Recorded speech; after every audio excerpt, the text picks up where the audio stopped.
Welcome along to AMP Next Gen with your host, me, Richard Conway. And this is a spin-off pod from our usual podcast, AMP, the Agegroup Multisport podcast.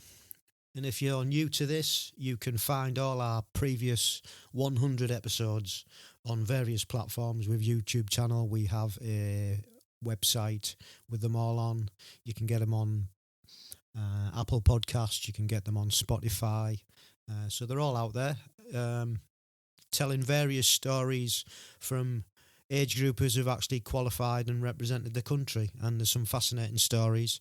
And over the last 3 years that I've done this podcast, I've picked up loads of hints and tips from these guys and made lots of friends along the way. So get over there, give it a listen. And if you like what you hear, please do subscribe to whatever platform you listen to and give us some feedback, because that really does help us reach like-minded people. And on that, if you're in a club or you know the triathletes, they don't have to be age groupers, get them involved, get them to listen. I'm sure they'll be inspired by all the stories that we've got on this pod and put together over the years. So yeah, it would be fantastic if we could grow our community. But this podcast's about 3 individuals in particular. And it started off, as I said in the previous podcast, because Harry was wanting to come on and share his story, but unfortunately hadn't qualified. So we decided that we would do another series of AMP Next Gen. And Harry was the first one in. And then I asked 2 of my club mates if they'd like to do it, because they're also trying to qualify this year for next year. And so that's where we are. So our 3 athletes are Harrison King, Jerry Moss and Daniel Dimitrescu. So here is their first diary entry that they've sent me across, and I've added to our podcast. So hope you enjoy it, and we shall see you on the other side. Hi Richard, this week my training didn't go to plan as I would have wanted.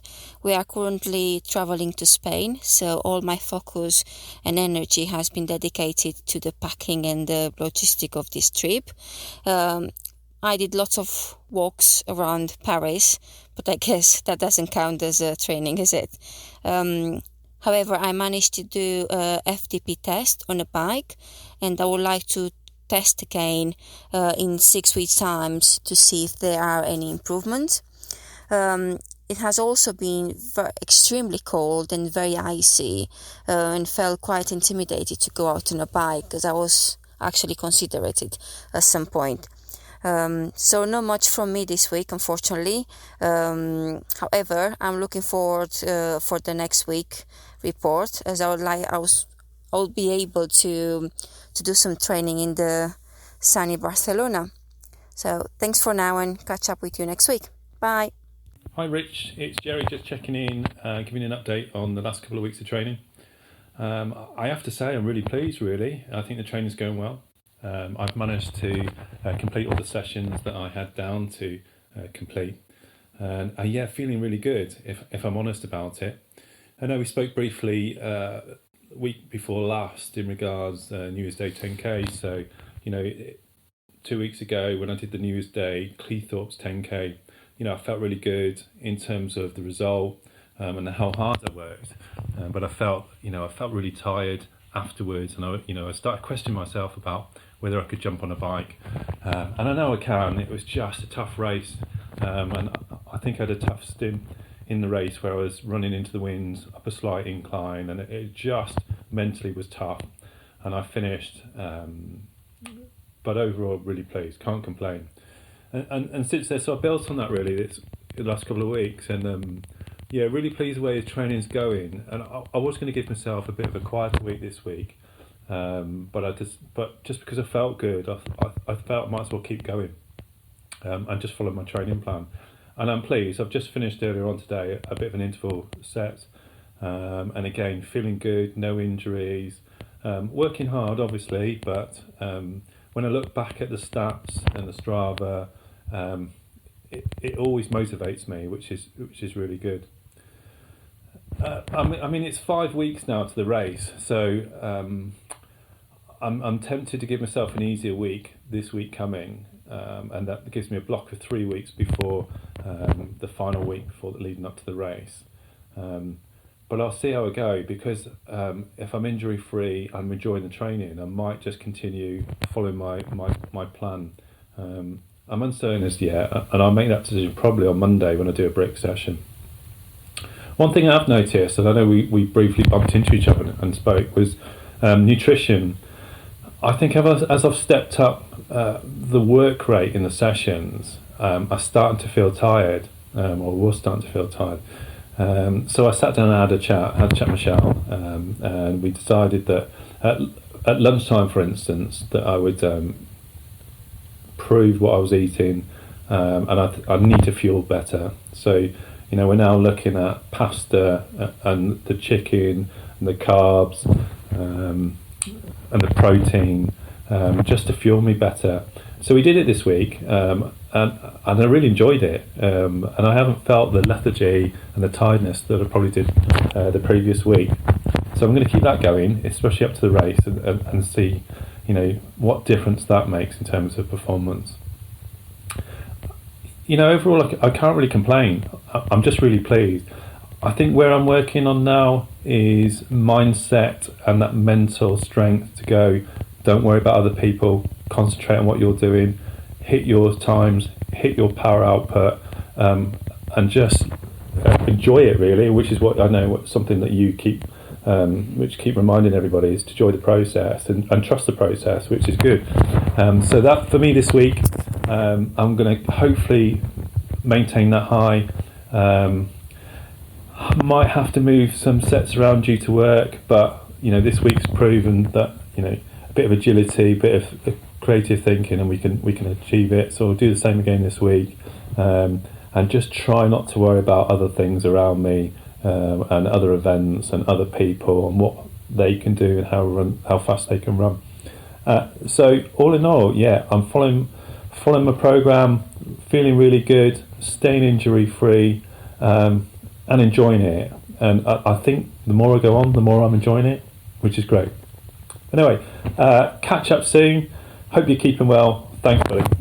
Hi Richard and the AMP listeners, it's Harry. So this week I had a rest day on Monday, then on Tuesday I had a gym session which was quite running orientated. It was with the Canterbury Athletics Academy. Then Wednesday I had a run session on the track at school, which was a mixture of mini hurdle work and a 1500 pace session, which was 3x400 meter reps. Thursday I had a gym session at school again. Friday I think I might have had a rest. Monday I did some yoga, I remember that. Friday I had a rest.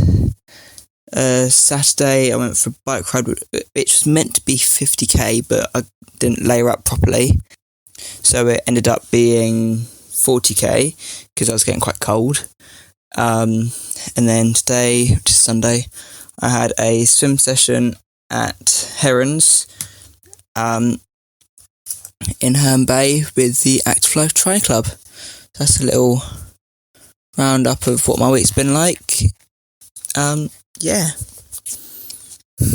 So once again, a big thank you to Harry, Jerry and Danny. Much appreciated for those diaries. Just to put into context, Danny said that she was busy packing. I think that's a bit understated, to be fair. She was packing up a van because they're going touring for 3 or 4 weeks. As she said in her diary, they drove from the UK to Paris and stopped over, and then they're on the way down to Barcelona. So it's not just that they're going on holiday, they're actually away driving and touring. So she's going to try and fit her training in around that.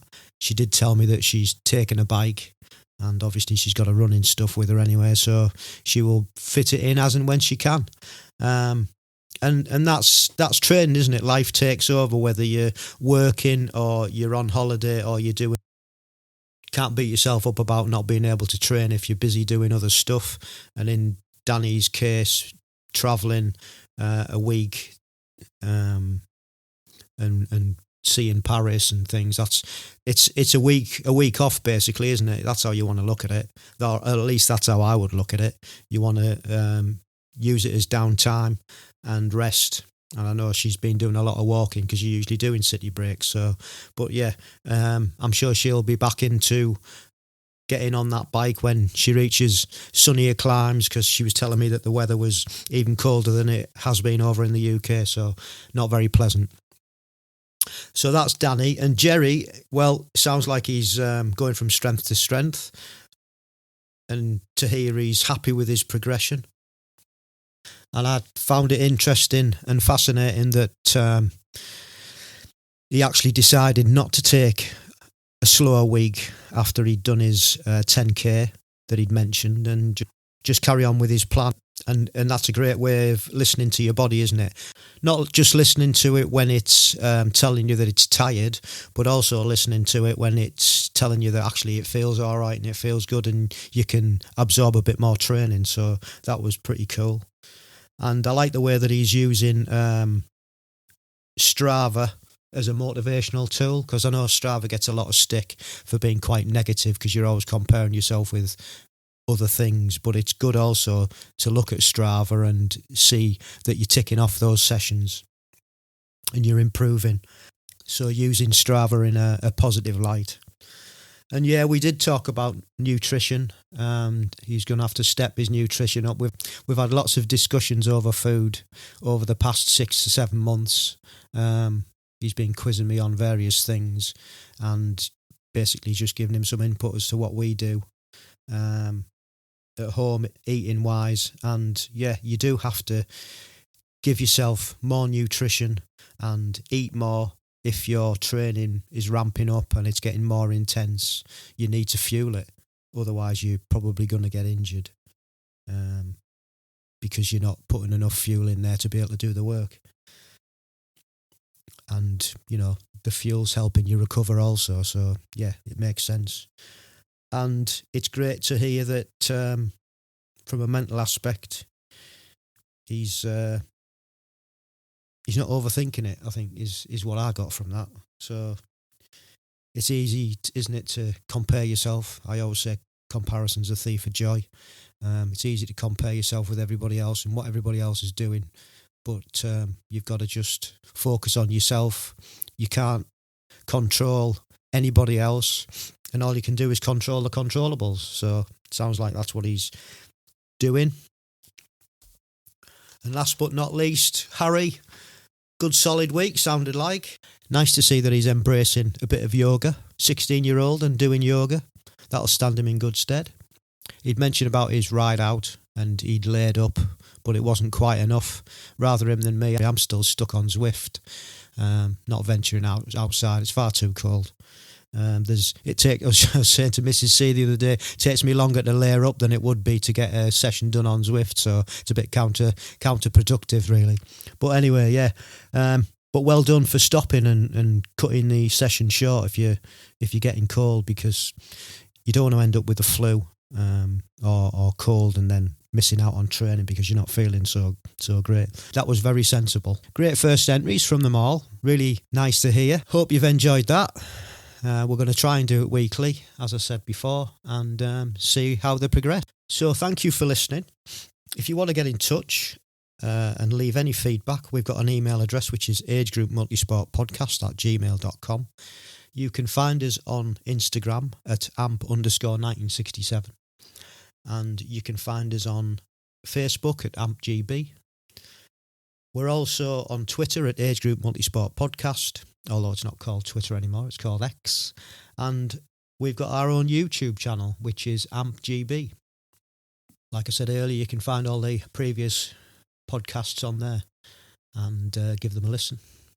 And it would be great if you could rate our podcast and review them and share them with your friends and get the word out and follow these and give these wonderful athletes some support. So that's it. Thank you once again for listening. And don't forget, stay safe. Keep training and love the process.